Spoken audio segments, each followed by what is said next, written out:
Without, the night was cold and wet, but in the small parlour of Lakesnham Villa, the blinds were drawn and the fire burned brightly. Father and son were at chess. The former, who possessed ideas about the game involving radical changes, putting his king into such sharp and unnecessary perils that it even provoked comment from the white-haired old lady knitting placidly by the fire. "Hark at the wind," said Mr. White, who, having seen a fatal mistake after it was too late, was amiably desirous of preventing his son from seeing it. "I'm listening," said the latter, grimly surveying the board as he stretched out his hand. "Check." "I should hardly think that he'd come tonight," said his father, with his hand poised over the board. "Mate," replied the son. "That's the worst of living so far out," bawled Mr. White, with sudden and unlooked-for violence. "Of all the beastly slushy out-of-the-way places to live in, this is the worst. Pathways are bog and the roads a torrent. I don't know what people are thinking about. I suppose because only 2 houses on the road are let, they think it doesn't matter." "Never mind, dear," said his wife soothingly. "Perhaps you'll win the next one." Mr. White looked up sharply, just in time to intercept a knowing glance between mother and son. The words died away on his lips, and he hid a guilty grin in his thin grey beard. "There he is," said Herbert White as the gate banged too loudly and heavy footsteps came toward the door. The old man rose with hospitable haste, and opening the door was heard condoling with the new arrival. The new arrival also condoled with himself, so that Mrs. White said and coughed gently as her husband entered the room, followed by a tall, burly man, beady of eye and rubicund of visage. "Sergeant Major Morris," he said, introducing him.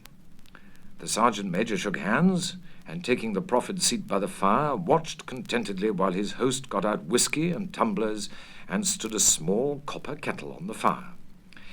At the 3rd glass his eyes got brighter, and he began to talk, the little family circle regarding with eager interest this visitor from distant parts, as he squared his broad shoulders in the chair and spoke of strange scenes and doughty deeds, of wars and plagues and strange peoples.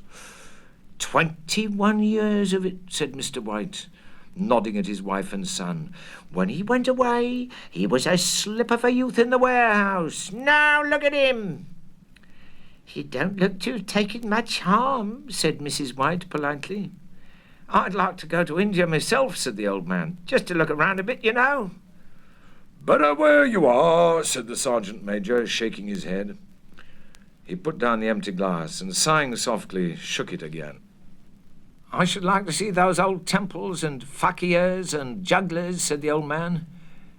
"What was that you started telling me the other day about a monkey's paw or something, Morris?" Nothing," said the soldier hastily. "Leastways, nothing worth hearing." "Monkey's paw?" said Mrs. White curiously. "Well, it's just a bit of what you might call magic, perhaps," said the sergeant major offhandedly. His 3 listeners leaned forward eagerly. The visitor absent-mindedly put his empty glass to his lips and then set it down again. His host filled it for him. "To look at," said the sergeant major, fumbling in his pocket, "is just an ordinary little paw dried to a mummy." He took something out of his pocket and proffered it. Mrs. White drew back with a grimace, but her son, taking it, examined it curiously. "And what is there special about it?" inquired Mr. White, as he took it from his son, and, having examined it, placed it upon the table. "It had a spell put on it by an old fakir," said the sergeant major, "a very holy man. He wanted to show that fate ruled people's lives, and that those who interfered with it did so to their sorrow. He put a spell on it so that 3 separate men could have 3 wishes from it." His manner was so impressive that his hearers were conscious that their light laughter jarred somewhat. "Well, why don't you have 3, sir?" said Herbert White cleverly. The soldier regarded him in the way that middle age is wont to regard presumptuous youth. "I have," he said quietly, and his blotchy face whitened. Did you really have the 3 wishes granted? Asked Mrs. White. I did, said the sergeant major, and his glass tapped against his strong teeth. And has anybody else wished? Inquired the old lady. The first man had his 3 wishes. Yes, was the reply. I don't know what the first 2 were, but the 3rd was for death. That's how I got the paw. His tones were so grave that a hush fell upon the group. If you've had your 3 wishes, it's no good to you now then, Morris, said the old man at last. What do you keep it for? The soldier shook his head. Fancy, I suppose, he said slowly. I did have some idea of selling it, but I don't think I will. It's caused enough mischief already. Besides, people won't buy. They think it's a fairy tale, some of them, and those who do think anything of it want to try it first and pay me afterward. If you could have another 3 wishes, said the old man, eyeing him keenly, would you have them? I don't know, said the other. I don't know. He took the paw and, dangling it between his front finger and thumb, suddenly threw it upon the fire. White, with a slight cry, stooped down and snatched it off. Better let it burn, said the soldier solemnly. If you don't want it, Morris, said the old man, give it to me. I won't, said his friend doggedly. I threw it on the fire. If you keep it, don't blame me for what happens. Pitch it on the fire again like a sensible man. The other shook his head and examined his new possession closely. How'd you do it? He inquired. Hold it up in your right hand and wish aloud, said the sergeant major. But I warn you of the consequences. Sounds like the Arabian Nights, said Mrs. White as she rose and began to set the supper. Don't you think you might wish for 4 pairs of hands for me? Her husband drew the talisman from his pocket, and then all 3 burst into laughter as the sergeant major, with a look of alarm on his face, caught him by the arm. If you must wish, he said gruffly, wish for something sensible. Mr. White dropped it back into his pocket, and placing chairs, motioned his friend to the table. In the business of supper, the talisman was partly forgotten, and afterward the 3 sat listening in an enthralled fashion to a second instalment of the soldier's adventures in India. If the tale about the monkey's paw is not more truthful than those he's been telling us, said Herbert, as the door closed behind their guest, just in time for him to catch the last train, we shan't make much out of it. Did you give him anything for it, father? Inquired Mrs. White, regarding her husband closely. A trifle, said he, colouring slightly. He didn't want it, but I made him take it, and he pressed me again to throw it away. Likely, said Herbert, with pretended horror. Why, we're going to be rich and famous and happy. Wish to be an emperor, father, to begin with. Then you can't be henpecked. He darted round the table, pursued by the maligned Mrs. White, armed with an antimacassar. Mr. White took the paw from his pocket and eyed it dubiously. I don't know what to wish for, and that's a fact, he said slowly. Seems to me I've got all I want. If you only cleared the house, you'd be quite happy, wouldn't you? Said Herbert, with his hand on his shoulder. Well, wish for £200 then. That'll just do it. His father, smiling shamefacedly at his own credulity, held up the talisman, as his son, with a solemn face somewhat marred by a wink at his mother, sat down at the piano and struck a few impressive chords. I wish for £200, said the old man distinctly. A fine crash from the piano greeted the words, interrupted by a shuddering cry from the old man. His wife and son ran toward him. It moved, he cried, with a glance of disgust at the object as it lay on the floor. As I wished, it twisted in my hands like a snake. Well, I don't see the money, said his son as he picked it up and placed it on the table, and I bet I never shall. It must have been your fancy, father, said his wife, regarding him anxiously. He shook his head. Never mind, though. There's no harm done. But it gave me a shock all the same. They sat down by the fire again, while the 2 men finished their pipes. Outside, the wind was higher than ever, and the old man started nervously at the sound of a door banging upstairs. A silence, unusual and depressing, settled upon all three, which lasted until the old couple rose to retire for the night. "I expect you'll find the cash tied up in a big bag in the middle of your bed," said Herbert, as he bade them good night. "And something horrible squatting up on top of the wardrobe watching you as you pocket your ill-gotten gains." In the brightness of the wintry sun next morning, as it streamed over the breakfast table, Herbert laughed at his fears. There was an air of prosaic wholesomeness about the room, which it had lacked on the previous night, and the dirty, shriveled little paw was pitched on the sideboard with a carelessness which betokened no great belief in its virtues. "I suppose all old soldiers are the same," said Mrs. White. "The idea of our listening to such nonsense. How could wishes be granted in these days? And if they could, how could £200 hurt you, father?"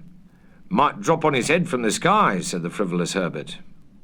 "Morris said the things happened so naturally," said his father, "that you might, if you so wished, attribute it to coincidence." "Well, don't break into the money before I come back," said Herbert as he rose from the table. "I'm afraid it'll turn you into a mean, avaricious man, and we shall have to disown you." His mother laughed, and following him to the door, watched him down the road, and returning to the breakfast table was very happy at the expense of her husband's credulity. All of which did not prevent her from scurrying to the door at the postman's knock, nor prevent her from referring somewhat shortly to retired sergeant majors of bibulous habits, when she found that the post brought a tailor's bill. "Herbert'll have some more of his funny remarks, I expect, when he comes home," she said, as they sat at dinner. "I dare say," said Mr. White, pouring himself out some beer. "But for all that, the thing moved in my hand. That I'll swear to."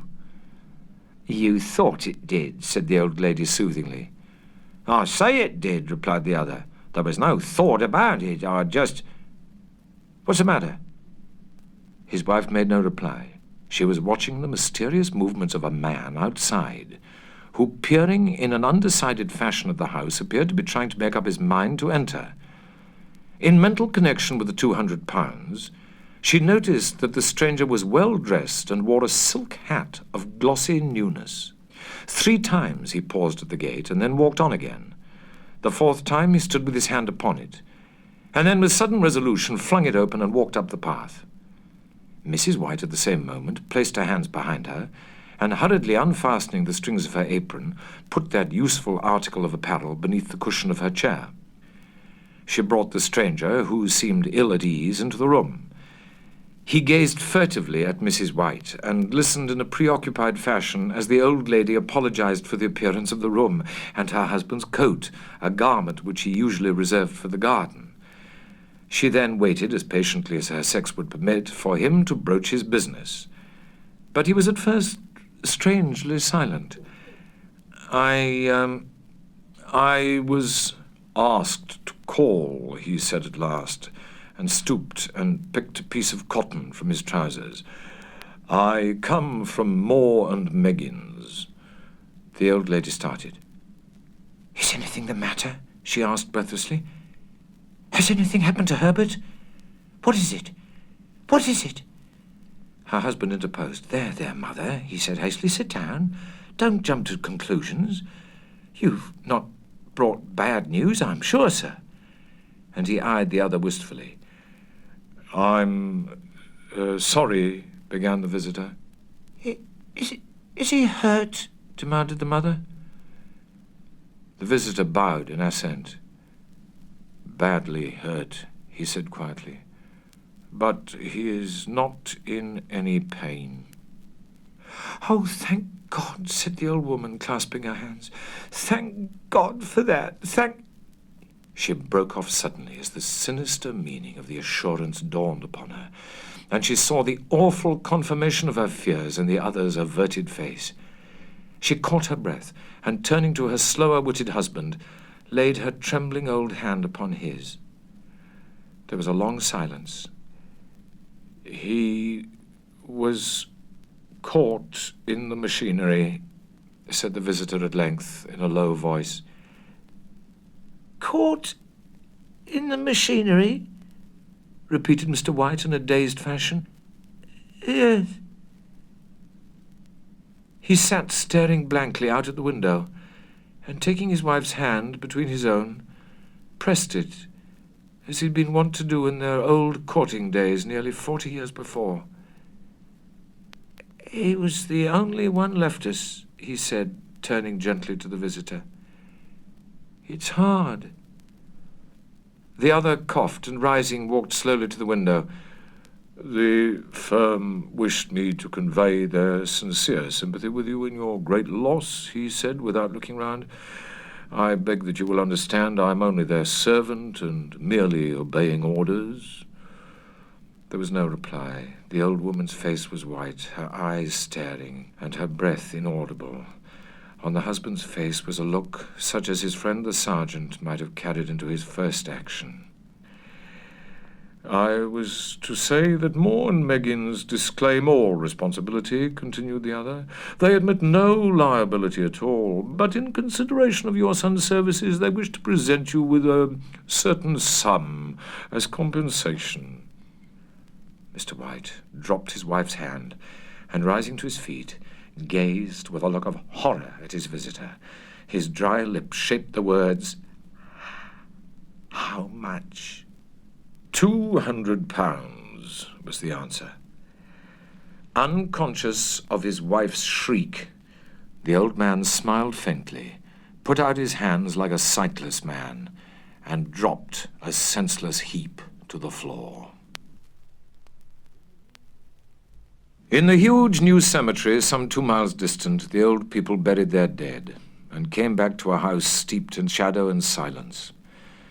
It was all over so quickly that at first they could hardly realize it, and remain in a state of expectation, as though of something else to happen, something else which was to lighten this load too heavy for old hearts to bear.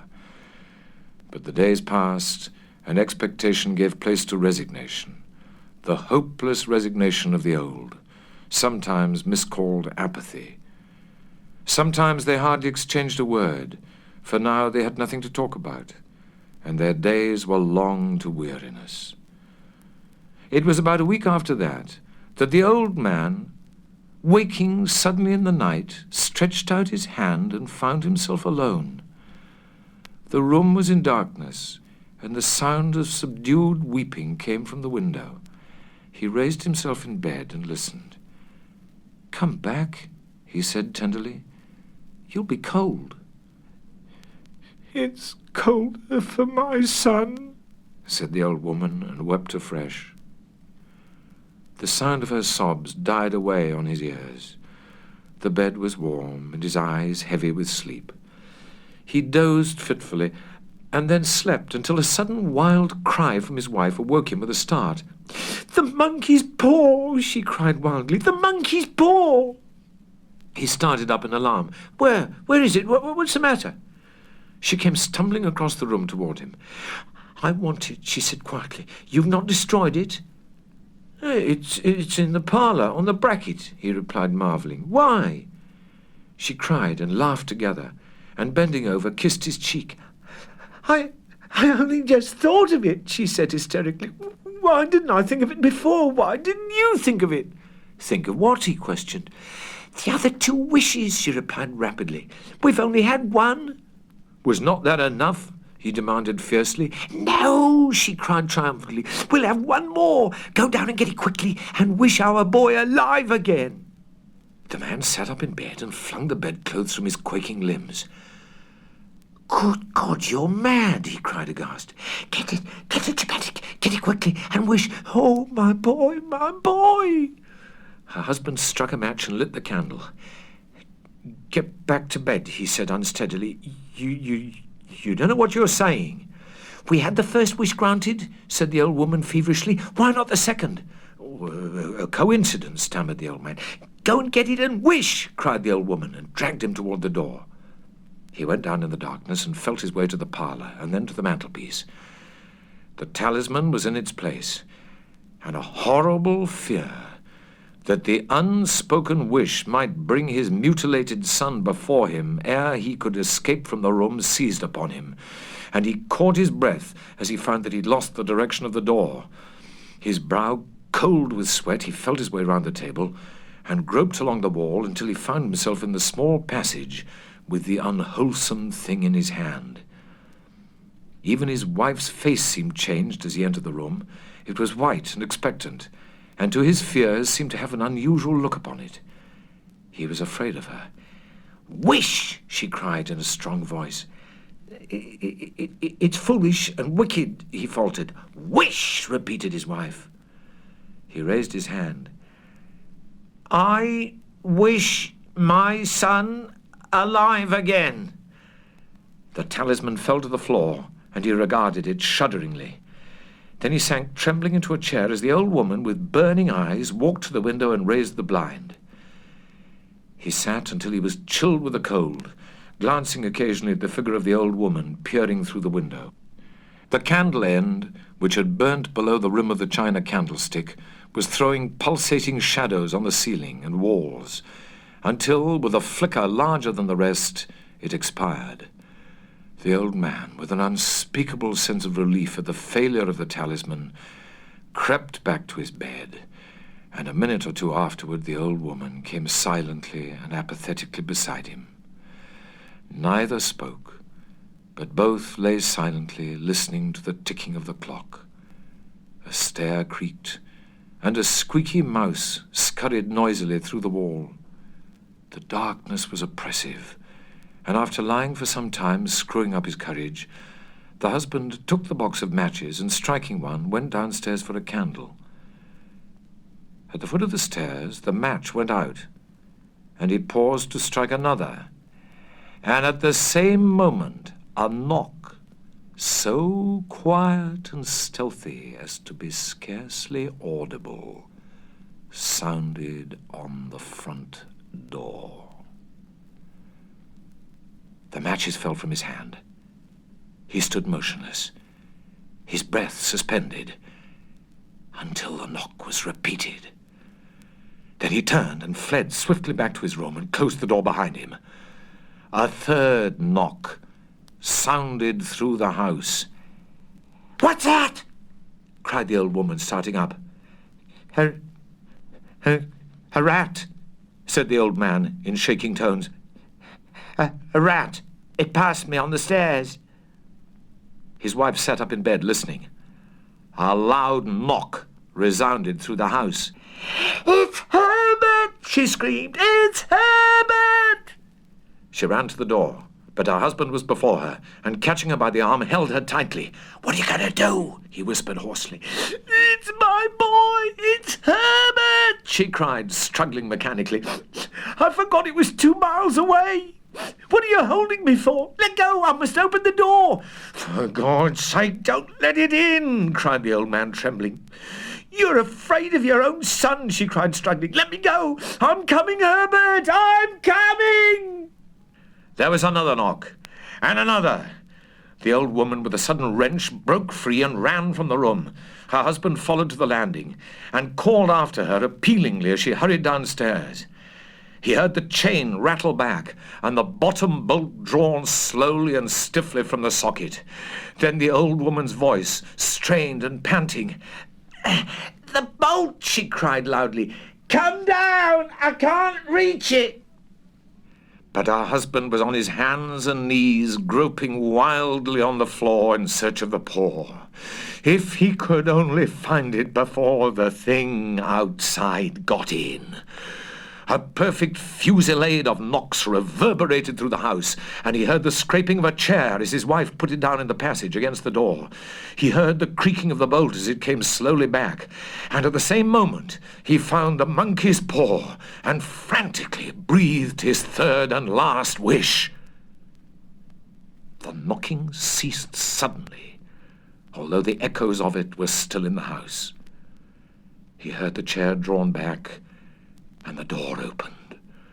A cold wind rushed up the staircase, and a long, loud wail of disappointment and misery from his wife gave him courage to run down to her side, and then to the gate beyond. The street lamp flickering opposite shone on a quiet and deserted road. The last of the funeral guests had gone, and Spencer Goddard, in decent black, sat alone in his small, well-furnished study. There was a queer sense of freedom in the house since the coffin had left it. The coffin, which was now hidden in its solitary grave beneath the yellow earth. The air, which for the last 3 days had seemed stale and contaminated, now smelt fresh and clean. He went to the open window, and looking into the fading light of the autumn day, took a deep breath. He closed the window, and stooping down, put a match to the fire, and dropping into his easy chair, sat listening to the cheery crackle of the wood. At the age of 38, he had turned over a fresh page. Life, free and unencumbered, was before him. His dead wife's money was at last his, to spend as he pleased, instead of being doled out in reluctant driblets.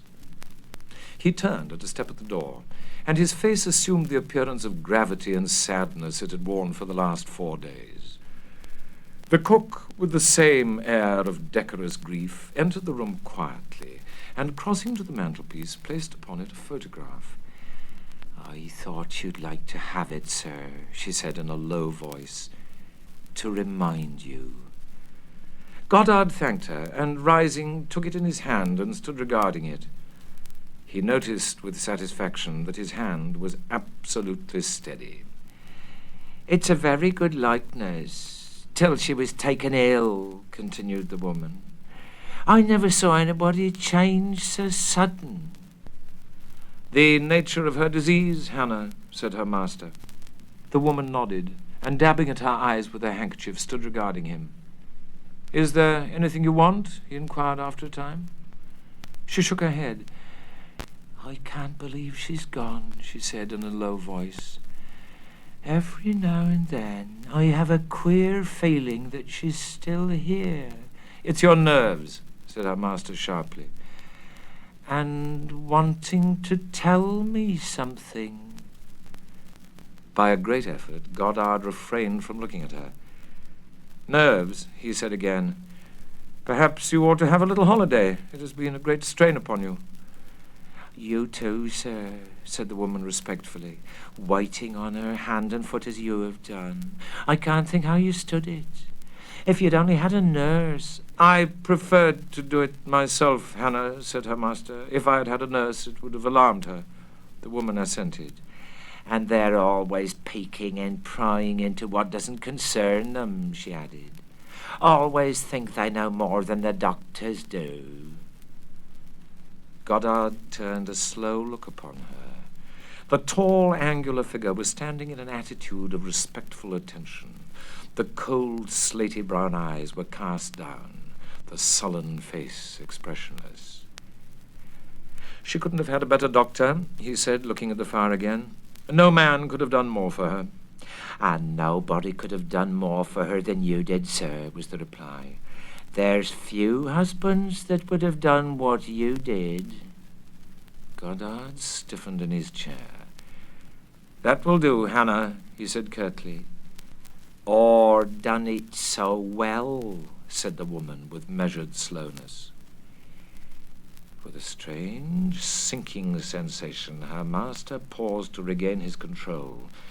Then he turned and eyed her steadily. "Thank you," he said slowly. "You mean well, but at present I cannot discuss it." For some time after the door had closed behind her, he sat in deep thought. The feeling of well-being of a few minutes before had vanished, leaving in its place an apprehension which he refused to consider, but which would not be allayed. He thought over his actions of the last few weeks carefully, and could remember no flaw. His wife's illness, the doctor's diagnosis, his own solicitous care, were all in keeping with the ordinary. He tried to remember the woman's exact words, her manner. Something had shown him fear. What? He could have laughed at his fears next morning.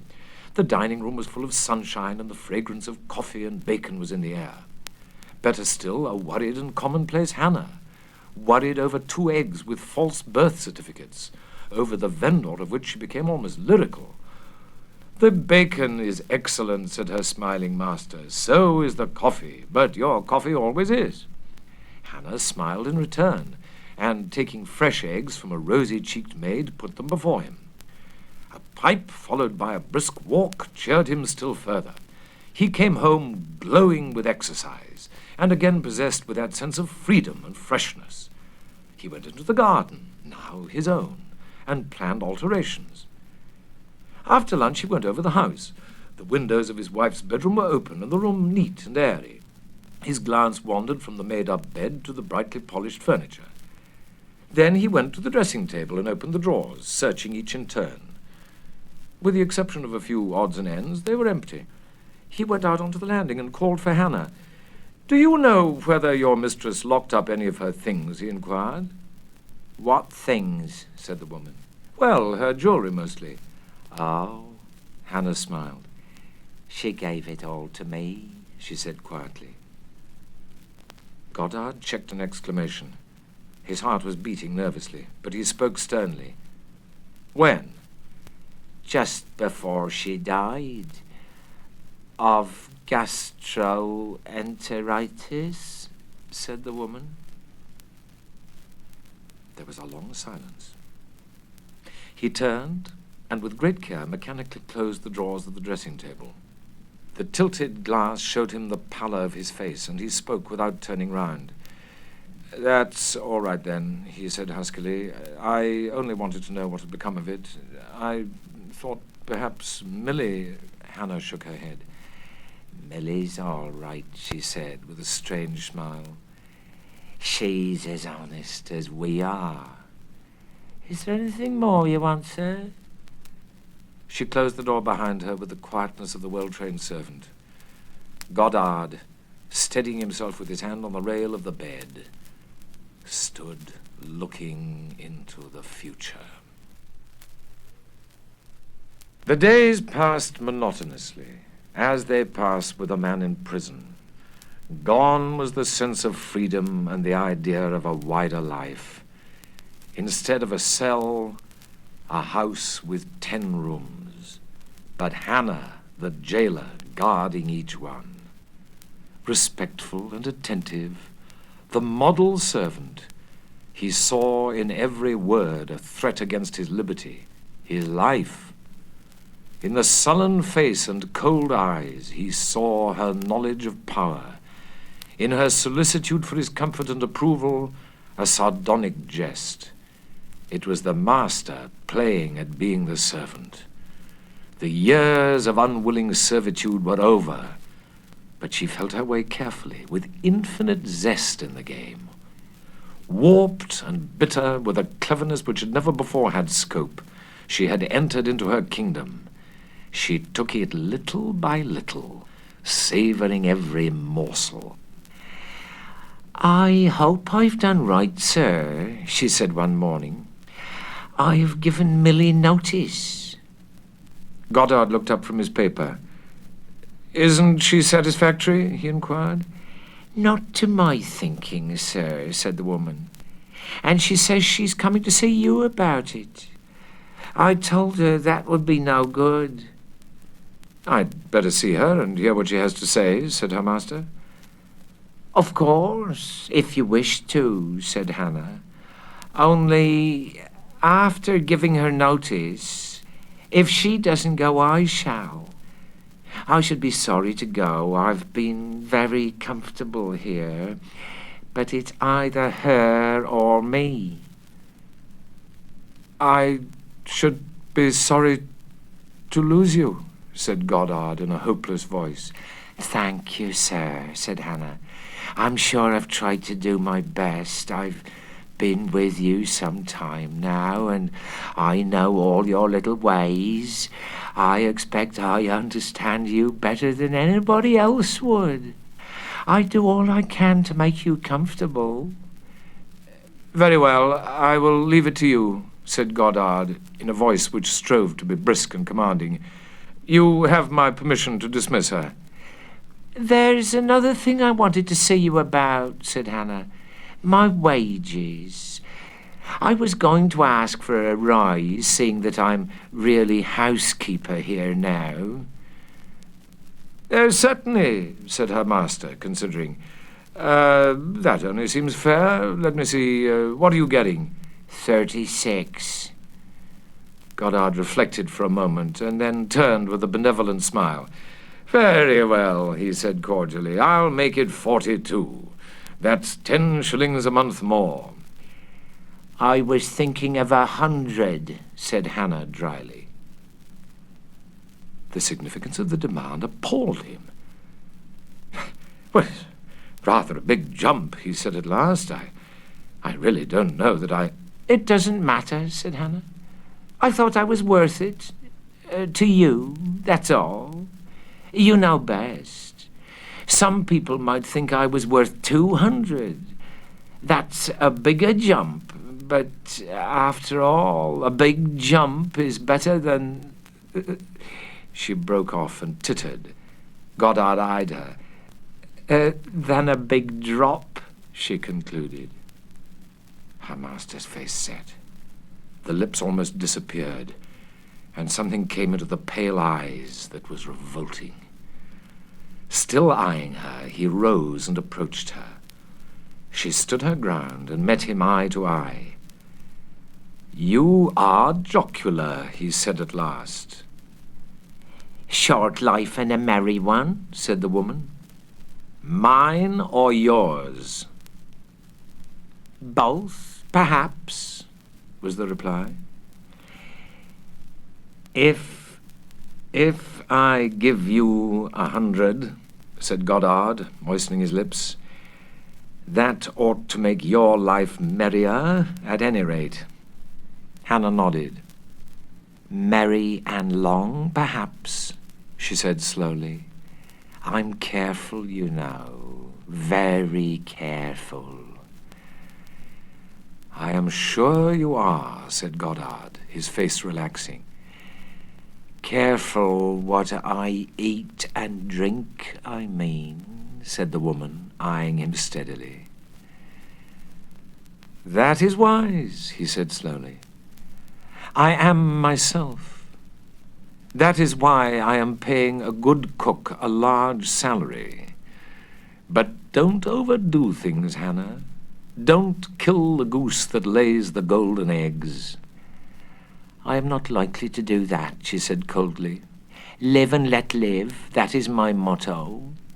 Some people have different ones. But I'm careful. Nobody won't catch me napping. I've left a letter with my sister, in case. Goddard turned slowly, and in a casual fashion put the flowers straight in a bowl on the table, and wandering to the window looked out. His face was white again, and his hands trembled. To be opened after my death, continued Hannah. I don't believe in doctors, not after what I've seen of them. I don't think they know enough. So if I die, I shall be examined. I've given good reasons. And suppose, said Goddard, coming from the window, suppose she is curious and opens it before you die? We must chance that, said Hannah, shrugging her shoulders. But I don't think she will. I sealed it up with sealing wax with a mark on it. She might open it and say nothing about it, persisted her master. An unwholesome grin spread slowly over Hannah's features. I should know it soon enough, she declared boisterously, and so would other people. Lord, there would be an upset. Chidham would have something to talk about for once. We should be in the papers, both of us. Goddard forced a smile. Dear me, he said gently. Your pen seems to be a dangerous weapon, Hannah. But I hope that the need to open it will not happen for another 50 years. You look well and strong. The woman nodded. I don't take up me troubles before they come, she said with a satisfied air. But there's no harm in trying to prevent them coming. Prevention is better than cure. Exactly, said her master. And, by the way, there's no need for this little financial arrangement to be known by anybody else. I might become unpopular with the neighbours for setting a bad example. Of course, I'm giving you this sum because I really think you are worth it. I'm sure you do, said Hannah. I'm not sure I ain't worth more, but this'll do to go on with. I shall get a girl for less than we're paying Millie, and that'll be another little bit extra for me. Certainly, said Goddard, and smiled again. Come to think of it, said Hannah, pausing at the door, I ain't sure I shall get anybody else. Then there'll be more than ever for me. If I do the work, I might as well have the money. Her master nodded, and left to himself sat down to think out a position which was as intolerable as it was dangerous.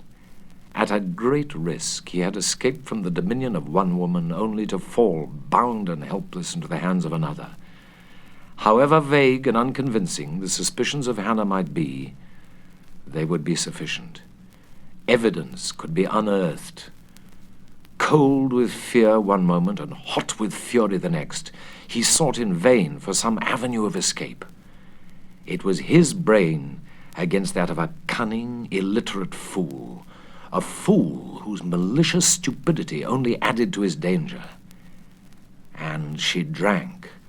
With largely increased wages, she would drink more, and his very life might depend upon a hiccuped boast. It was clear that she was enjoying her supremacy. Later on, her vanity would urge her to display it before others. He might have to obey the crack of her whip before witnesses, and that would cut off all possibility of escape. He sat with his head in his hands. There must be a way out, and he must find it, soon. He must find it before gossip began, before the changed position of master and servant lent colour to her story when that story became known. Shaking with fury, he thought of her lean, ugly throat, and the joy of choking her life out with his fingers. He started suddenly and took a quick breath. No, not fingers, a rope. Bright and cheerful outside and with his friends, in the house he was quiet and submissive. Millie had gone, and if the service was poorer and the rooms neglected, he gave no sign. If a bell remained unanswered, he made no complaint, and to studied insolence turned the other cheek of politeness. When at this tribute to her power the woman smiled, he smiled in return. A smile which, for all its disarming softness, left her vaguely uneasy. "I'm not afraid of you," she said once with a menacing air. "I hope not," said Goddard in a slightly surprised voice. "Some people might be, but I'm not," she declared. "If anything happened to me—" "Nothing could happen to such a careful woman as you are," he said, smiling again. "You ought to live to 90, with luck." It was clear to him that the situation was getting on his nerves. Unremembered but terrible dreams haunted his sleep, dreams in which some great inevitable disaster was always pressing upon him, although he could never discover what it was. Each morning he awoke unrefreshed to face another day of torment. He could not meet the woman's eyes for fear of revealing the threat that was in his own. Delay was dangerous and foolish. He had thought out every move in that contest of wits, which was to remove the shadow of the rope from his own neck and place it about that of the woman. There was a little risk, but the stake was a big one. He had but to set the ball rolling, and others would keep it on its course. It was time to act. He came in a little jaded from his afternoon walk, and left his tea untouched. He ate but little dinner, and sitting hunched up over the fire, told the woman that he'd taken a slight chill. Her concern, he felt grimly, might have been greater if she had known the cause. He was no better next day, and after lunch called in to consult his doctor. He left with a clean bill of health, except for a slight digestive derangement, the remedy for which he took away with him in a bottle. For 2 days he swallowed 1 tablespoonful 3 times a day in water, without result. Then he took to his bed. "A day or 2 in bed won't hurt you," said the doctor. "Show me that tongue of yours again." "But what is the matter with me, Roberts?" inquired the patient.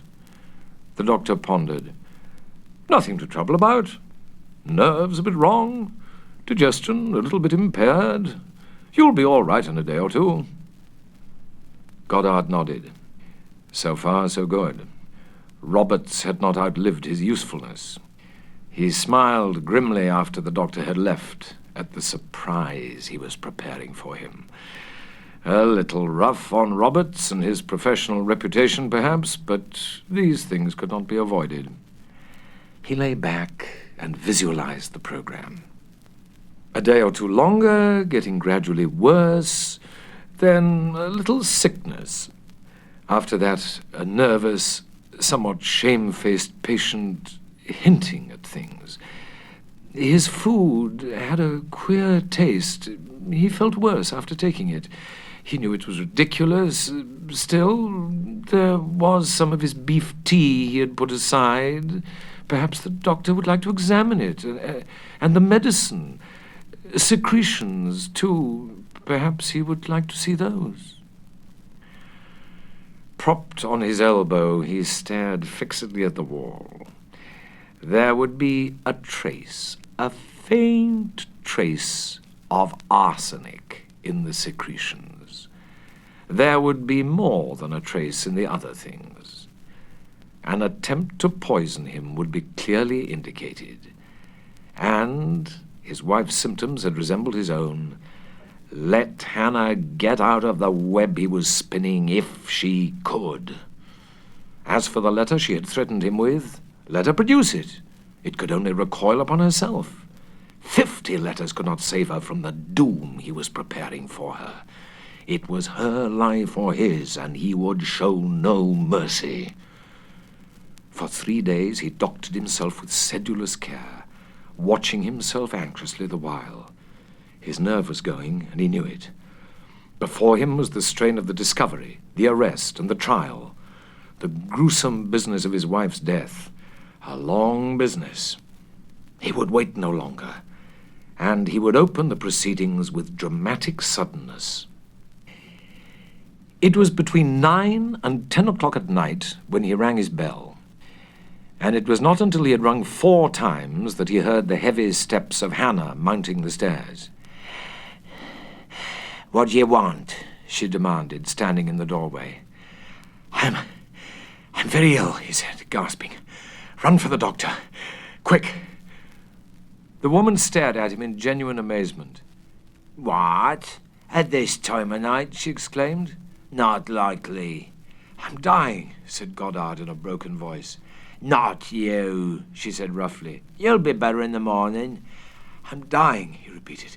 Go for the doctor." The woman hesitated. The rain beat in heavy squalls against the window, and the doctor's house was a mile distant on the lonely road. She glanced at the figure on the bed. "I should catch my death of cold," she grumbled. She stood sullenly regarding him. He certainly looked very ill, and his death would by no means benefit her. She listened, scowling, to the wind and the rain. "All right," she said at last, and went noisily from the room.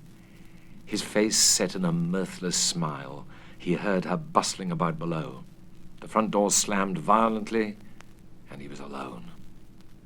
He waited for a few moments, and then, getting out of bed, put on his dressing gown and set about his preparations. With a steady hand, he added a little white powder to the remains of his beef tea and to the contents of his bottle of medicine. He stood listening a moment at some faint sound from below, and having satisfied himself, lit a candle and made his way to Hannah's room. For a space he stood irresolute, looking about him. Then he opened one of the drawers and, placing the broken packet of powder under a pile of clothing at the back, made his way back to bed. He was disturbed to find that he was trembling with excitement and nervousness. He longed for tobacco, but that was impossible. To reassure himself, he began to rehearse his conversation with the doctor, and again he thought over every possible complication. The scene with the woman would be terrible. He would have to be too ill to take any part in it. The less he said, the better. Others would do all that was necessary. He lay for a long time, listening to the sound of the wind and the rain. Inside, the house seemed unusually quiet, and with an odd sensation he suddenly realized that it was the first time he had been alone in it since his wife's death. He remembered that she would have to be disturbed. The thought was unwelcome. He did not want her to be disturbed. Let the dead sleep. He sat up in bed and drew his watch from beneath the pillow. Hannah ought to have been back before. In any case, she could not be long now. At any moment he might hear her key in the lock. He lay down again and reminded himself that things were shaping well. He had shaped them, and some of the satisfaction of the artist was his. The silence was oppressive. The house seemed to be listening, waiting. He looked at his watch again and wondered with a curse what had happened to the woman. It was clear that the doctor must be out, but that was no reason for her delay. It was close on midnight, and the atmosphere of the house seemed in some strange fashion to be brooding and hostile. In a lull in the wind, he thought he heard footsteps outside, and his face cleared as he sat up, listening for the sound of the key in the door below. In another moment, the woman would be in the house, and the fears engendered by a disordered fancy would have flown. The sound of the steps had ceased, but he could hear no sound of entrance. Until all hope had gone, he sat listening. He was certain he had heard footsteps. Whose? Trembling and haggard, he sat waiting, assailed by a crowd of murmuring fears. One whispered that he'd failed and would have to pay the penalty of failing, that he had gambled with death and lost. By a strong effort, he fought down these fancies, and closing his eyes, tried to compose himself to rest.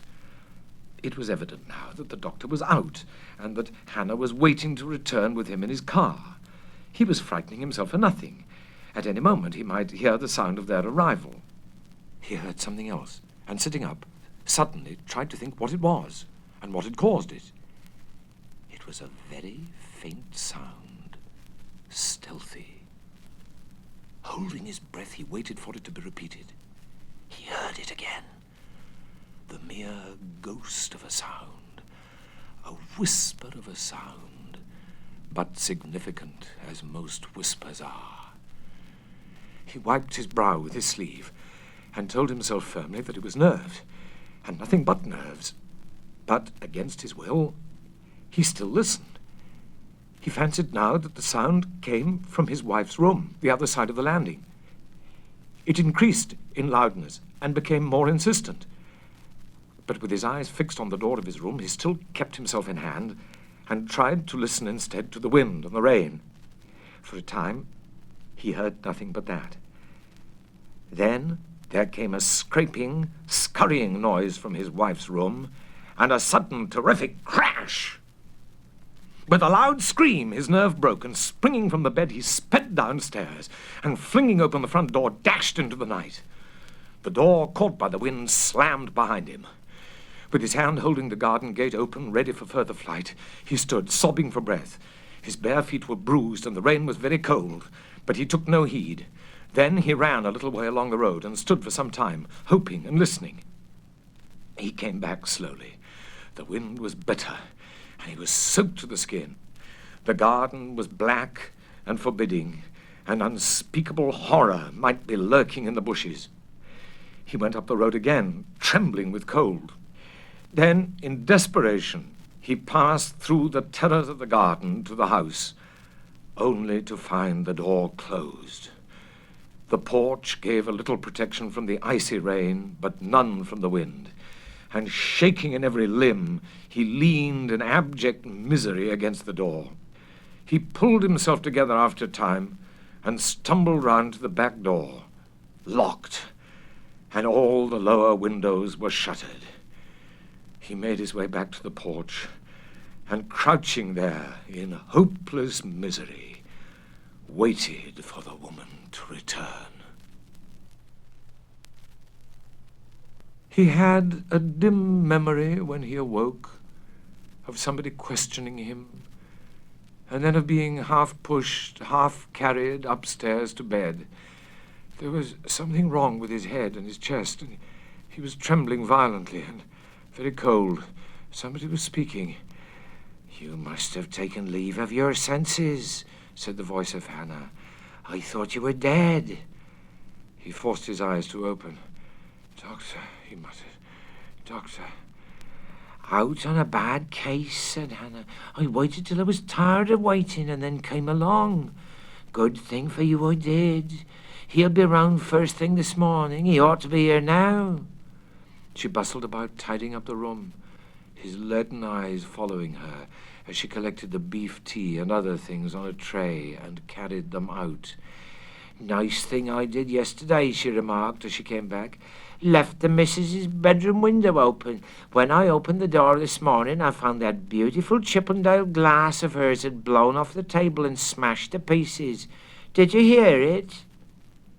Goddard made no reply. In a confused fashion, he was trying to think. Accident or not, the fall of the glass had served its purpose. Were there such things as accidents, or was life a puzzle into which every piece was made to fit?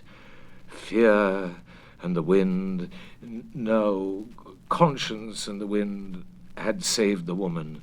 He must get the powder back from her drawer before she discovered it and denounced him. The medicine, he must remember not to take it.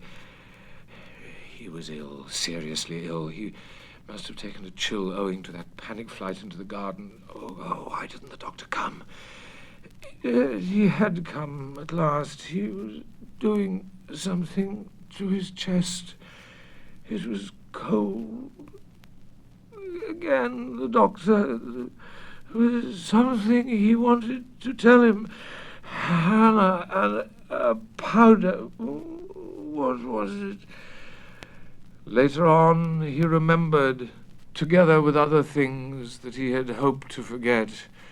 He lay watching an endless procession of memories, broken at times by a glance at the doctor, the nurse, and Hannah, who were all standing near the bed regarding him. They had been there a long time, and they were all very quiet. The last time he looked at Hannah was the first time for months that he had looked at her without loathing and hatred.